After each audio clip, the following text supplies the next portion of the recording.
rangka kita beribadah kepada Allah. Tak lupa, semoga salawat beriring salam, semoga selalu tercurahkan kepada Nabi kita Muhammad sallallahu alaihi wasallam yang telah mengeluarkan umat manusia dari kesesatan menuju jalan hidayah, yang mengeluarkan umat manusia dari gelapnya kesyirikan menuju cahaya tauhid. Ma'asyiral muslimin yang dimuliakan oleh Allah Subhanahu wa taala. Tahukah kita pada zaman sekarang ini kita hidup, yang mana kita hidup pada zaman sekarang ini adalah zaman yang dipenuhi oleh fitnah. Kata para ulama, inilah zaman, yaitu zaman akhir zaman, yang mana tersebar di dalamnya adalah banyak fitnah. Entah itu fitnah kesesatan, entah itu fitnah kesyirikan, entah itu fitnah kemaksiatan, ataupun fitnah syahwat. Ma'asyiral muslimin, itulah zaman yang kita hidup di dalamnya. Lantas, bagaimana cara kita agar kita lari dari fitnah tersebut, agar kita selamat dari kobaran fitnah yang menerpa kita? Lihatlah bagaimana Ashabul Kahfi yang telah Allah ceritakan di dalam Al-Quranul Karim, yang mungkin pada setiap pekannya, setiap hari Jumat kita membaca surat tersebut. Bagaimana sikap mereka tatkala mereka lari dari fitnah. Tatkala dikisahkan oleh para ulama, siapakah mereka Ashabul Kahfi? Allah menjelaskan langsung di dalam Al-Quranul Karim, innahum fityatun amanu birabbihim wa zidnahum huda. Merekalah para pemuda yang beriman kepada Allah Subhanahu wa taala. Dan orang-orang pemuda tersebut adalah orang-orang yang beriman kepada Allah Subhanahu wa taala. Kenapa mereka dikisahkan oleh Allah Subhanahu wa taala dalam Al-Qur'anul Karim? Disebutkan oleh para ulama, oleh para ahli sejarah, bahwasannya mereka lari dari kampung halaman mereka. Lari dari kampung mereka karena ingin lari dari fitnah yang mana pada saat itu terjadi, yang mana orang-orang kampung mereka merayakan sebuah perayaan penyembahan terhadap berhala. Sehingga mereka pun lari menjauh dari fitnah. Bahkan dikatakan oleh para ulama, satu persatu mereka dipertemukan di depan goa tersebut.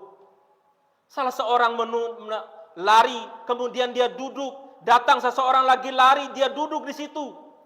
Sampai salah seorang di antara mereka tidak takut saling menyapa, karena takut akan dikembalikan kepada agama-agama berhala.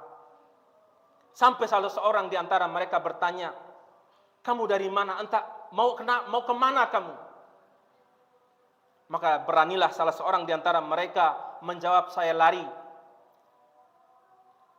dari peribadatan berhala yang telah dilakukan oleh orang-orang kampung. Lantas mereka pun dikumpulkan oleh Allah Subhanahu wa taala, dijadikan dalam satu kisah. Mereka pun dikisahkan oleh Allah Subhanahu wa taala karena mereka ingin menjaga agama mereka. Mereka lari dari fitnah yang sedang merajalela.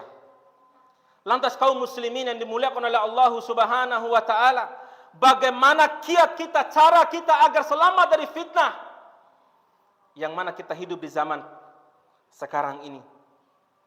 Poin yang pertama yang dikatakan oleh para ulama, cara kita menghindar dari fitnah adalah kita mempelajari ilmu agama. Kita mempelajari ilmu agama dengan mendatangi majelis-majelis ilmu. Dengan cara kita mendatangi ceramah-ceramah para asatidah. Apa itu ilmu, kata para ulama?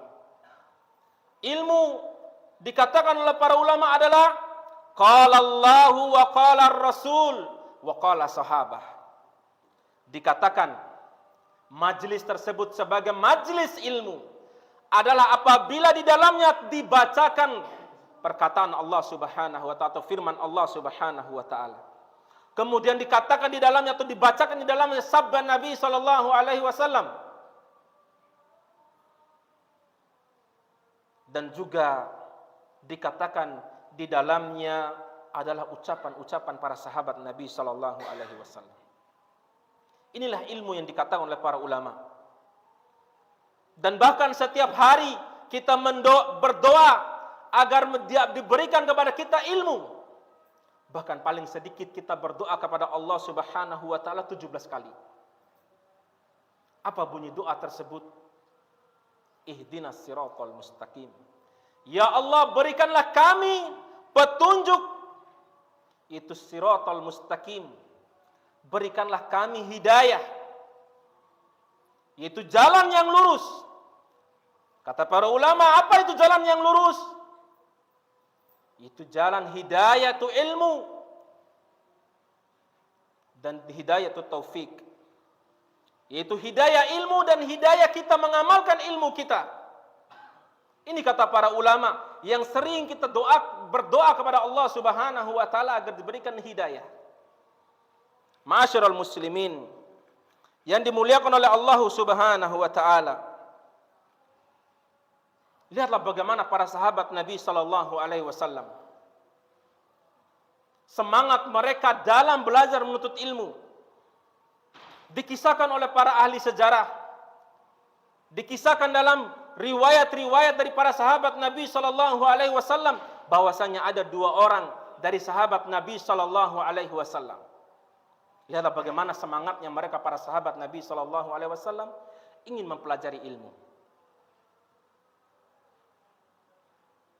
Salah seorang di antara mereka bergantian.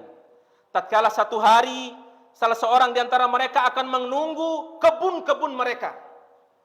Kemudian hari berikutnya, salah seorang di antara mereka akan menjaga kebun-kebun mereka. Begitu setiap hari. Sehingga mereka tetap mendapatkan ilmu walaupun selang sehari. Pertanyaannya kaum muslimin. Sudahkah kita memberikan waktu kita untuk ilmu? Agar kita terbebas dari jeratan-jeratan fitnah. Jadi ma'asyiral muslimin yang dimuliakan oleh Allah Subhanahu wa taala. Itulah bagaimana para sahabat Nabi sallallahu alaihi wasallam. Lihatlah bagaimana kisah Tamim Ad-Dari yang mana tatkala bertemu dengan Dajjal. Dajjal mengatakan kepada Tamim Ad-Dari, seandainya mereka mengikuti Nabi sallallahu alaihi wasallam, mereka pasti akan beruntung. Ini perkataan Dajjal yang diriwayatkan oleh Tamim Ad-Dari dan diceritakan kepada Nabi sallallahu alaihi wasallam. Dan kisah ini dibenarkan oleh Rasulullah sallallahu alaihi wasallam. Kemudian kiat yang kedua kaum muslimin yang dimuliakan oleh Allah Subhanahu wa taala agar kita selamat dari fitnah.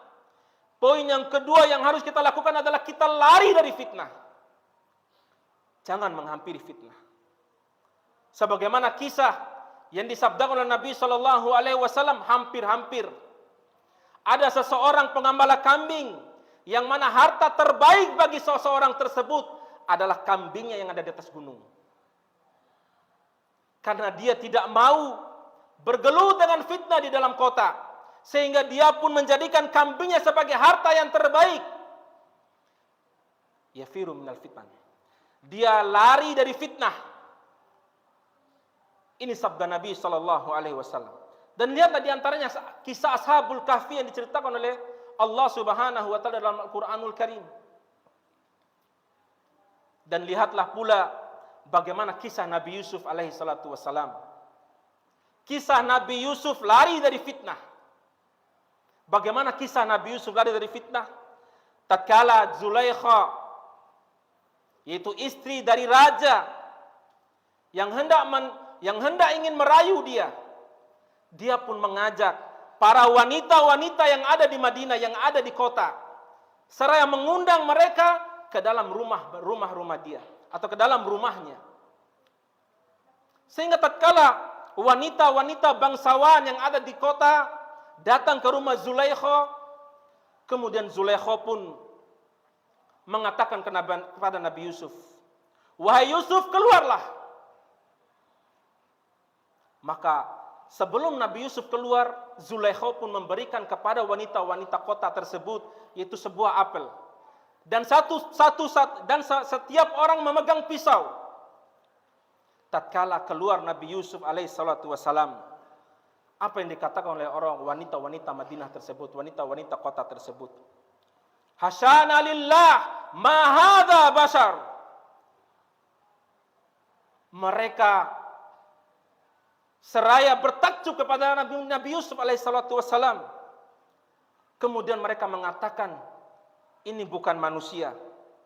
Akan tetapi dia adalah seorang malaikat yang karim, seorang malaikat yang mulia. Dan mereka tidak merasakan bahwasannya tangan-tangan mereka telah terpotong, telah teriris oleh pisau-pisau mereka. Karena mereka takjub dengan ketampanan Nabi Yusuf alaihissalatu wassalam. Bagaimana sikap Nabi Yusuf? Dia berdoa kepada Allah Subhanahu wa taala, Rabbi sijna ahabbu ilayya mimma yad'u ilayya. Ya Allah, sesungguhnya penjara lebih aku cintai daripada aku harus berzina dengan mereka.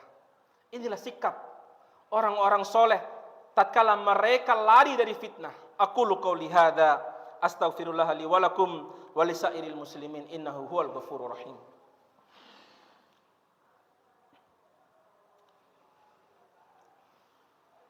Alhamdulillah wa bihi nasta'inu ala umuri dunya waddin. Wassalatu wassalam ala Rasulillah wa ala alihi wa ashabihi wa man tamassaka bisunnatihi ila yaumiddin. Kaum muslimin yang dimuliakan oleh Allah Subhanahu wa taala. Kemudian kiat yang selanjutnya agar kita selamat dari fitnah yang menerpa kita pada zaman sekarang adalah kita mencari teman yang baik. Betapa banyak para pemuda mereka terjatuh dalam kemaksiatan, mereka terjatuh dalam ketergelinciran dikarenakan teman-teman mereka. Betapa banyak orang-orang yang telah berhijrah, mereka kembali bermaksiat kepada Allah Subhanahu wa taala karena teman yang buruk. Makanya Allah mengatakan penyesalan, menceritakan bagaimana penyesalan penghuni-penghuni neraka. Aduhai, seandainya aku tidak menjadikan si fulan sebagai teman akrabku, maka aku tidak akan terdampar di dalam api neraka Allah Subhanahu wa taala. Ini penyesalan-penyesalan orang-orang yang salah dalam mengambil teman. Tapi sebaliknya kaum muslimin, tatkala teman kita adalah teman yang soleh, mereka pasti akan memberikan kita syafaat pada hari kiamat kelak. Lihatlah tatkala Allah Subhanahu wa taala memerintahkan kepada penghuni surga, tatkala melihat keluh kesah orang-orang surga, orang-orang yang telah masuk dalam surga, mereka mengatakan, ya Allah, dahulu dia pernah sholat bersama kami. Ya Allah, dia dahulu pernah berpuasa dengan kami. Lantas kenapa dia berada di dalam api neraka? Maka Allah mengatakan, carilah temanmu yang telah mengatakan kalimat la ilaha illallah. Kemudian keluarkan dia. Lihatlah bagaimana syafaat yang diberikan oleh teman soleh pada hari kiamat kelak. Betapa jauh apabila kita mengambil teman-teman yang salah dalam dunia ini. Karena mereka akan mengantarkan kita dalam jalan kenistayaan. Karena mereka akan membawa kita dalam api neraka Allah Subhanahu wa taala. Ma'asyiral muslimin. Kemudian poin yang terakhir, agar kita selamat dari fitnah adalah kita memperbanyak amal soleh. Sebagaimana badan kita perlu makanan yang bergizi, maka hati dan keimanan kita perlu dengan amal agar memupuk keimanan dan ilmu kita. Jadi ma'asyiral muslimin yang dimuliakan oleh Allah Subhanahu wa taala, semoga khutbah yang singkat ini menjadi pencerah bagi kita semuanya agar kita lari dari fitnah, agar kita selamat dari fitnah, yang mana kita hidup di zaman yang penuh dengan fitnah. Marilah sama-sama kita berdoa kepada Allah Subhanahu wa taala. Innallaha wa malaikatahu yusholluna 'alan nabi. Ya ayyuhalladzina amanu shallu 'alaihi wa sallimu taslima. Allahumma shalli 'ala Muhammad wa 'ala ali Muhammad kama shallaita 'ala Ibrahim wa 'ala ali Ibrahim innaka Hamidum Majid. Allahumma barik 'ala Muhammad wa 'ala ali Muhammad kama barakta 'ala Ibrahim wa 'ala ali Ibrahim innaka Hamidum Majid. Allahumma ighfir lil muslimina wal muslimat wal mu'minina wal mu'minat al ahya'i minhum wal amwat innaka sami'un qaribun mujibud da'wat. Allahumma inna nas'alukal huda wat tuqa wal afaf wal ghina. Allahumma inna nas'aluka ilman nafi'an wa rizqan thayyiban wa amalan mutaqabbala. Allahumma a'izzal islam wal muslimin wa adhilla syirka wal musyrikin wa dammir a'da'aka a'da'ad din birahmatika ya arhamar rahimin. Rabbana atina fid dunya hasanah wa fil akhirati hasanah wa qina adzaban nar. Wa sallallahu ala nabina Muhammad wa ala alihi wa ashabihi ajma'in wa aqimus shalah. Assalamualaikum.